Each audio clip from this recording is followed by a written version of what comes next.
Hello everybody, sorry I haven't been uploading. I've been on holiday and I have been very busy with a temporary job, but that job has finished and now I'm looking for new work, so I have got some time to do some more reviews. But today we're going to be reviewing the new album by Royal Blood, Back to the Water Below. So I have not been following this album as much until I saw Royal Blood support Muse for the Will of the People tour earlier this year, or at least in June, and honestly I quite enjoyed Rollbird's performance. And Mountain at Midnight was the song that they played from the record because it's the only single at the time, and it was interesting. You can definitely tell it's got some sort of sound that we are more familiar with. It kind of reminds me of a bit more of an experimented Typhoon's track with less of that pop and disco direction I was going for, with kind of going for a bit more of a distorted,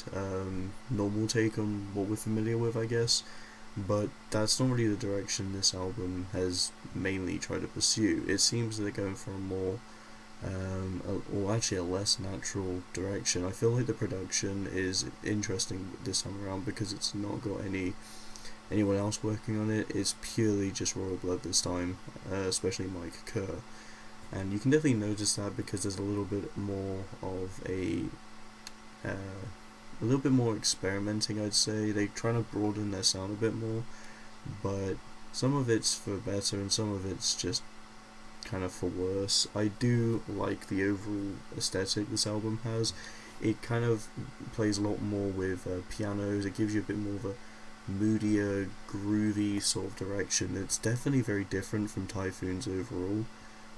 Only like one or two tracks, like I mentioned, Mountains and Midnight, I thought sounded like Typhoons, but the more we explore this album, the less I hear that. Pull Me Through is a good example, and this was the single as well, that they were definitely going for a bit more of a, I didn't necessarily say because it's not really an orchestral direction, but there's just a bit more of a softer rock blend they're playing around with. They're going for some tighter riffs with this whole album, but they're playing with a lot more of a bluesier direction, giving a little bit more of a moodier atmosphere throughout. And the riffs on this record are pretty good, but you're not going to get as much of it. I feel a lot more of this album is a bit calmer, but every other track you're getting something that feels a bit more natural to their sound and something that's trying to push something new out. And I feel like that's every other track is kind of just flicking between that, and it's interesting. I do like the blend we're getting here, but I feel like some of the songs don't blend as well as the others. They kind of feel like some of the songs were probably written for a previous or something else and they just kind of put on the album.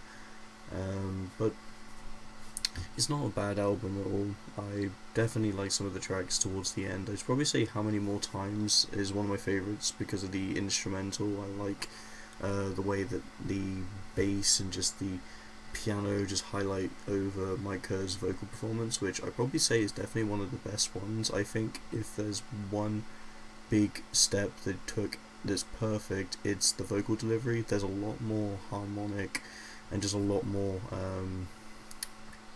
I'm not going to say a lot more effort because I definitely have enjoyed the vocal performances in earlier tracks, and Typhoon's probably still be my favourite album just because I really like the vocal deliveries on that as well. But I feel just with this more bluesy approach, it doesn't give you as much to focus and home in on, so you're kind of more inclined to hear the vocal, so you can hear it's progressed and how well it sounds.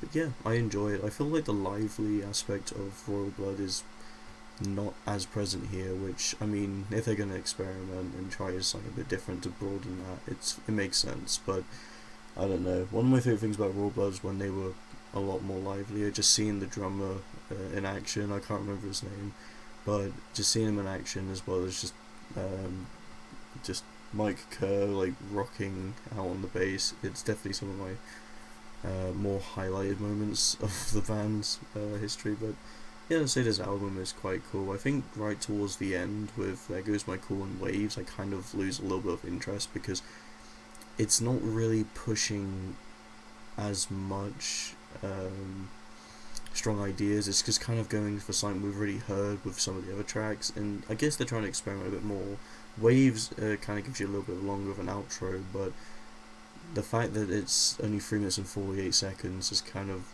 it's a bit weird that this one's trying to push more of that out, and that's not even that long of a track. I know it's not a really short track, but a lot of the tracks on here are just kind of short, straight to the point tracks, and that can work, but I just feel like you're just left wanting something more from these songs. It's kind of how I felt with some of the tracks. I'd probably say, like, Triggers, I like this one, but I kind of felt like I wish there was more to it, and I guess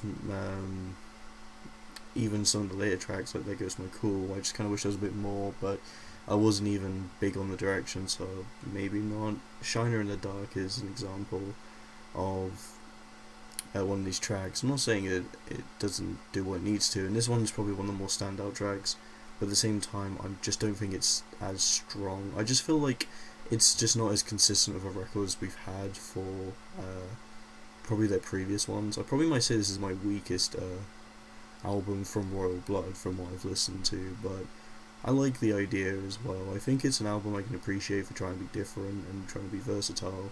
It's not that strong, but it's not a weak album either. I'm going to give it a 3 out of 5. Thank you so much for watching, and see you guys in the next video.